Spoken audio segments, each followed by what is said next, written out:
Seorang penumpang bajai tewas setelah kendaraan yang ditumpanginya tertabrak bus Transjakarta di Jalan Lodan Raya, Pademangan, Jakarta Utara pagi tadi. Sementara itu, 2 penumpang lainnya mengalami luka-luka dan dievakuasi ke Rumah Sakit Kecamatan Pademangan. Kejadian bermula ketika kendaraan bajai melaju dari arah Pasar Ikan menuju Tanjung Priuk. Saat di perempatan Jalan Lodan Raya, tiba-tiba ditabrak oleh bus Transjakarta yang baru keluar dari shelter Ancol menuju Jalan Gunung Sahari Raya. Polisi pun meminta keterangan supir bajai dan supir Transjakarta di unit Laka Lantas Jakarta Utara. Penumpangnya ada 3, yang meninggal 1, yang 2-nya perempuan masih di rumah sakit. Untuk busway-nya dari arah utara ke selatan, lanjut untuk bajainya dari barat ke timur. Di Bojonegoro, Jawa Timur, 218 pedagang dari sejumlah pasar reaktif COVID-19 setelah menjalani rapid test.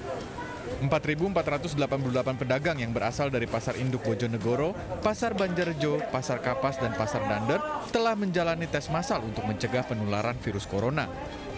Pedagang yang reaktif COVID-19 selanjutnya dites swab. Dari 75 hasil tes swab, 7 pedagang pasar dinyatakan positif COVID-19. Hingga saat ini terdapat 230 sampel tes swab dari Bojonegoro yang masih menunggu hasil. Sementara warga yang reaktif dan masih menunggu hasil swab ditampung di tempat isolasi yang disediakan pemerintah kabupaten.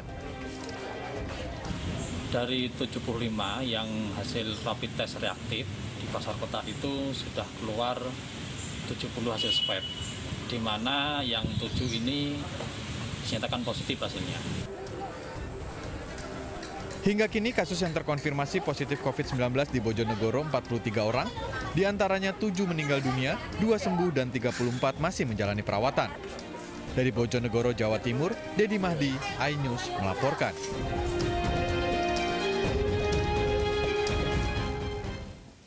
Seorang pria di Kabupaten Wonosobo, Jawa Tengah nekat membongkar water barrier yang dipasang sebagai penyekat jalan. Saat ditangkap polisi, pria yang berprofesi sebagai tukang jahit menolak untuk memakai masker.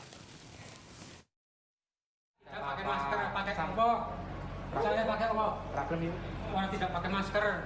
Video seorang pria yang bernama Tukijo, usia 50 tahun, viral di media sosial saat menolak memakai masker yang diberikan polisi. Pria yang diduga depresi ini ditangkap polisi karena memindahkan barier. Peristiwa ini terjadi kemarin pada hari pertama Lebaran di Jalan Ahmad Yani, Wonosobo, Jawa Tengah. Pria yang berprofesi sebagai tukang jahit ini beberapa kali membongkar water barrier yang digunakan untuk penyekatan jalan sehingga petugas kembali menata pembatas jalan. Menurut Kapolres Wonosobo AKBP Fani Ani Sugiharto, meski ditangkap, pria berusia 50 tahun ini tidak diproses secara hukum. Sebelumnya, pria ini juga setiap hari beraktivitas di pasar tanpa mengenakan masker. Untuk memberikan kesadaran, walaupun kondisi pandemi COVID-19 ini sangat berat bagi masyarakat, namun demikian yang bersangkutan kemarin mulai sadar dan bisa menerapkan termasuk protokol kesehatan. Dari hasil penyelidikan, warga yang memindahkan pembatas merupakan seorang penjahit yang beralamat di Tawangsari, Wonosobo. Ia diduga depresi karena omset menurun akibat penutupan jalan selama pandemi corona. Dari Wonosobo, Jawa Tengah, Didi Dono Hartono, iNews melaporkan. Pemirsa, terus meningkatnya kasus positif corona di Jawa Timur membuat penerapan pembatasan sosial berskala besar diperpanjang hingga 9 Juni 2020. Perpanjangan PSBB berlaku di 3 wilayah, yakni Kota Surabaya, Kabupaten Gresik, dan Kabupaten Sidoarjo.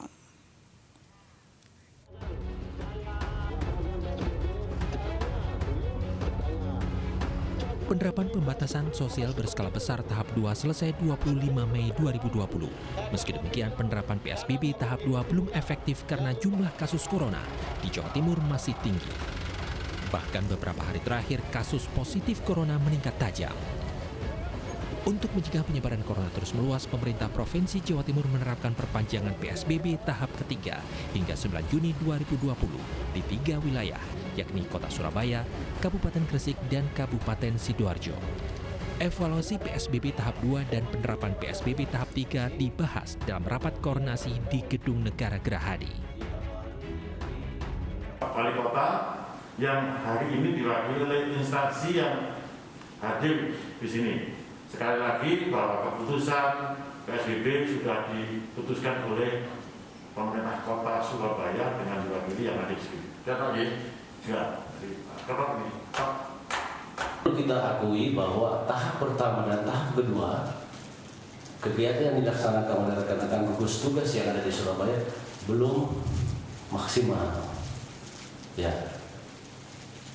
tahap pertama, kedua ini belum maksimal dalam rangka menekan apa yang menjadi tujuan dari PSBB. Pelaksanaan PSBB tahap 3 dititik beratkan pada pengetatan protokol kesehatan masyarakat untuk menghindari kerumunan. Dalam sepekan terakhir, kasus positif corona di Jawa Timur terkonfirmasi tertinggi nasional, jauh di atas pertambahan DKI Jakarta. Dari Surabaya, Jawa Timur, Rahmat Ilyasan, iNews melaporkan. Pemirsa, jalanan di depan tempat pemakaman umum Semper di Cilincing, Jakarta Utara macet akibat banyaknya peziarah yang ingin melakukan nyekar di hari kedua Lebaran. Sementara itu, TPU Menteng Pulo, Jakarta Selatan yang biasanya dipenuhi peziarah, kini kondisinya sepi. Ruas jalan raya di depan tempat pemakaman umum Semper Cilincing, Jakarta Utara ini macet karena banyak warga yang ingin melakukan ziarah makam di hari kedua Lebaran. Kemacetan terjadi hingga masuk ke areal pemakaman. Selain meningkatnya jumlah peziarah yang datang, banyaknya kendaraan yang berhenti di pinggir jalan untuk membeli bunga juga menjadi penyebab kemacetan. Bagi sebagian warga, ziarah ke makam keluarga di Hari Raya Idul Fitri menjadi tradisi setiap tahun. Meski menggunakan masker selama berada di areal pemakaman, namun peziarah tidak mengindahkan jaga jarak. Ini menjadi rutinitas dan tradisi yang sepertinya tidak bisa terhindarkan atau terelakkan untuk bisa dikunjungi gitu. Sementara itu di TPU Menteng Pulo, Jakarta Selatan yang biasanya dipenuhi peziarah, kini kondisinya sepi. Hanya ada beberapa peziarah yang melakukan tradisi nyekar ke makam keluarga. Waspada tetap, ikutin aturan pemerintah tetap, di rumah tetap. Tapi kan ini juga namanya termasuk rutinitas juga ya, gitu. Jadi mau nggak mau kita datang juga ke sini. Tetap kita tadi sih pakai masker, gitu biasa. Gitu. Yang penting tradisi kita jalanin, ya aturan pemerintah ya kita jalankan juga gitu. Warga yang datang mayoritas berasal dari wilayah ibu kota. Dari Jakarta, Tim Liputan iNews melaporkan. Di tengah pandemi virus corona, banyak orang yang tidak bisa merayakan Idul Fitri bersama keluarga tercinta. Dan diantaranya adalah tim medis. Mereka tetap bertugas memberi pelayanan dan berjuang sekuat tenaga merawat pasien COVID-19.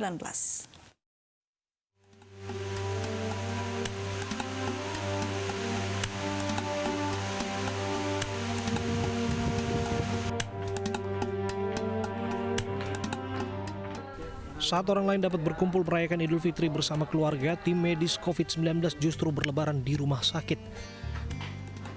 Mereka harus tetap berjaga untuk merawat para pasien COVID-19, seperti tim medis dari Rumah Sakit Umum Kabupaten Tangerang, Banten.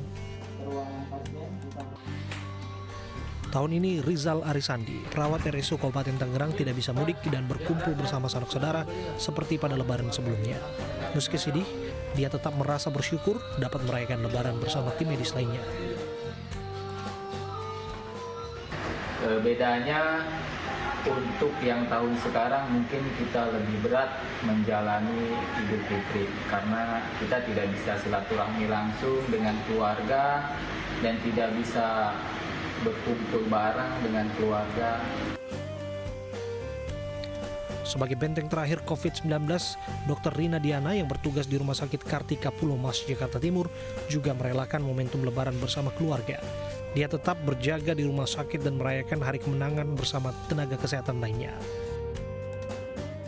Yang saya rasakan gado-gado sih ya Kak, maksudnya dibilang sedih enggak gitu ya, dibilang senang juga jelas enggak gitu ya, karena ada positif sama negatifnya gitu ya. Dari segi negatifnya ya memang kita nggak bisa kumpul sama keluarga gitu ya. Guna mengobati kerinduannya, Dr. Rina bersilaturahmi dengan keluarga melalui video call.